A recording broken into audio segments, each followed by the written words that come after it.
મધ્ય પૂર્વમાં જાહેર થયેલા 2 અઠવાડિયાના યુદ્ધ વિરામ બાદ હવે ભારતીય અર્થતંત્ર અને ખાસ કરીને નિકાસ ક્ષેત્રે નવી આશા જાગી છે. યુદ્ધને કારણે જે વ્યવસાયમાં 40થી 50% ઘટાડો થયો હતો તેને ફરી બેઠો કરવા માટે ભારતની દિગ્ગજ કંપનીઓએ કમર કસી લીધી છે. કેટલાક મહત્વપૂર્ણ મુદ્દાઓ જો તમને કહું તો પાર્લે પ્રોડક્ટ્સની જો વાત કરીએ, આવી કંપનીઓએ કે જેનો બહેરીનનો પ્લાન્ટ અત્યાર સુધી 70-80% ચાલતું હતું તે હવે સંપૂર્ણ ક્ષમતાથી કાર્યરત થશે. હેવલ્સ ઇન્ડિયા પણ કેબલ અને વાયર ક્ષેત્રે મળેલી નવી તકનો લાભ લેવા તૈયાર છે.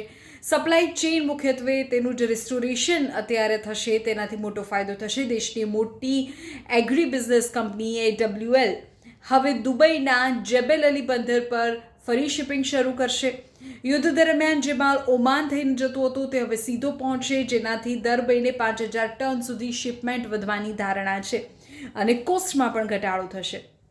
ફાર્મા અને કન્ઝ્યુમર ડ્યુરેબલ્સની જો વાત કરીએ તો દવાઓના સ્ટોક પૂરા કરવા માટે હવે ફાર્મા કંપનીઓની જે માંગ છે તે વધી છે. તો બીજી તરફ બ્લુ સ્ટાર જેવી કંપનીઓ એસી અને રેફ્રિજરેટરના નવા ઓર્ડર માટે તૈયારી કરી રહી છે.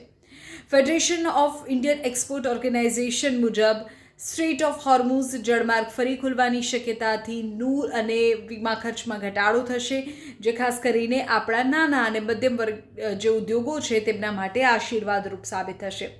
જોકે નિષ્ણાતો એ ચેતવણી પણ આપી રહ્યા છે કે આ યુદ્ધ વિરામ હાલ પૂરતો છે, કામ ચલાવ છે, જેથી સાવચેતી રાખીને જ આગામી બિઝનેસને લઈને મોટા નિર્ણયો લેજો.